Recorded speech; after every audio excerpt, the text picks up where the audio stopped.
سوالی دیگر آمده است کی وقت ذبح حیوان و باز به مثل همین سوال آیا می توانیم در روز دوم عید مال را ذبح کنیم؟ رسول الله صلی الله علیه و سلم در حدیث فرمودند که وقت ذبح حیوان بعد از نماز عید است. صحابه ها با همراه پیامبر صلی الله علیه و سلم میگفتند ما روز عید نماز میخوندیم ثم نرجع فننحر، پس برمیگشتیم به خانه هایمان یا به نزد مال قربانی و قربانی میکردیم. من فعل هذا فقد اصاب سنتنا، کسی که این کار را اجرا کرد سنت ما را اجرا کرده است، گفتند رسول الله صلی الله علیه و سلم.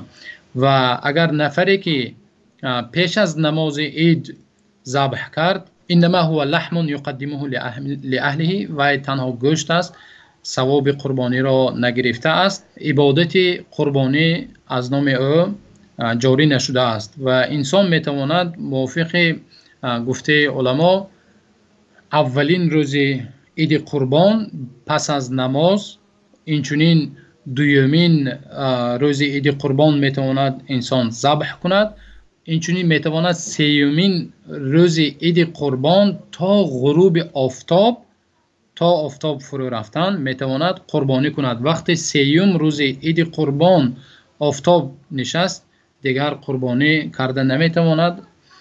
و بعضی از اهل علم گفتند که در شبش هم یعنی یکم روز دوم روز شبانه میتواند قربانی کند ولی مکروه هست گفتند. یعنی این همچون علاوگی بر سوالشان، شاید بعضی نفرها مثلا در شب میشود شرایط پیدا کنند، میشود البته ولی مکروه هست. افضلیت این در یکم روز عید بعد از بعد از خواندن نماز عید. بله افضلیت چنانه که حدیث امام بخاری و امام مسلم را روایت کردیم، یکمین روز بعد از، البته بعد از عید قربان چنانه که معلوم است بعد از نماز عید خطبه هست، خطبه را گوش کرده بعد از خطبه میروند بعد قربانی میکنند. یعنی در روز دوم و سیوم نیست دلیل آمده است به قربانی کردن؟ بله رسول الله صلی الله علیه و سلم چنانه که آمده است رسول الله صلی الله علیه و سلم گفتند که ایام التشریق ایام ذبح ایام اکل و شرب، گفتند رسول الله صلی الله علیه و سلم ایام تشریق گفتند 1 و 2 و 3 و بعضی از اهل علم 4م روزم اجازت دادند چون ایام تشریق است، ولی احتیاطاً ما میگوییم یکم روز دوم روز سیوم روز رسول الله صلی الله علیه و سلم گفتند روز ذبح است و روز خوردن و روز خرسنده است گفتند. تشکر زیاد. و اینجا سوالی دیگر، گوشت قربانی رو چگونه باید تقسیم کرد؟ به این ما جواب گفتیم. و سوالی دیگر، پوست و مال قربانی ممکن است فروخته شود و یا ممکن است که به قصاب داده شود و یا قصاب یگان چیزی از گوشت یا گرفتنش جایز است؟ برای قصاب حق خودش را باید پرداخت کرده شود. قصاب نمیتواند از مال قربانی همچون حق خدمتش را گیرد، چنانه که از رسول الله صلی الله علیه و سلم روایت شده است که علی رضی الله عنه میگویند امرنی رسول الله صلی الله علیه و سلم ان اقوم على بدنه و ان اتصدق بلحمها و جلودها و اجلتها و الا اعطی الجزار منها قال نحن نعطیه من عندنا.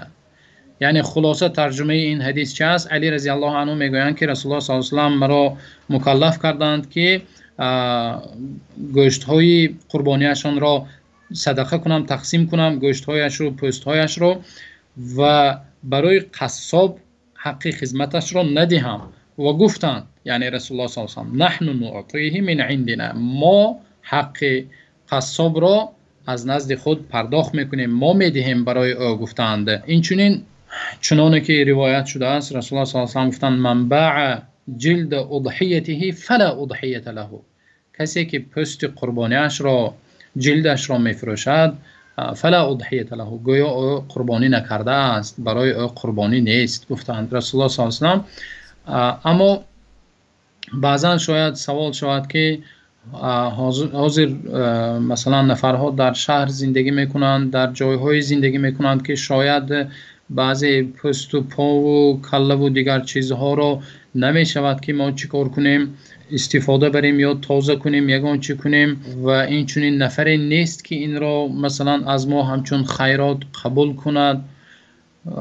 بعضی مؤسسه ها هست که میگیرند همون را و فروخته چیکار میکنند، پولش را خیرات میکنند، به محتاجان به نیازمندان تقسیم میکنند. برای همین از روی ضرورت، اگر همون هم به شرطی که مبلغی که به دست آورده میشود از پوستش یا از کلهش باشد، از پایهای قربانیش باشد، خیرات کرده شود. خیرات کرده شود، این هم در حالت ضروری. درست، ما شما رو فهمیدیم. و آن چیزی مهم آن بود که قصاب را نمیتوانند از گوشتی مال قربانی شده، یعنی که چون مبلغ دیند. ولی آیا همون قصاب چون گوشت قربانی را میتواند چون قربانی قبول کند، یعنی که صاحب قربانی میخواهد که گوشت را تقسیم کند، یکیش همون قصاب باشد، آیا وی میتواند 1 کیلو یا اینکه 2 کیلو به خودی قصاب دهد؟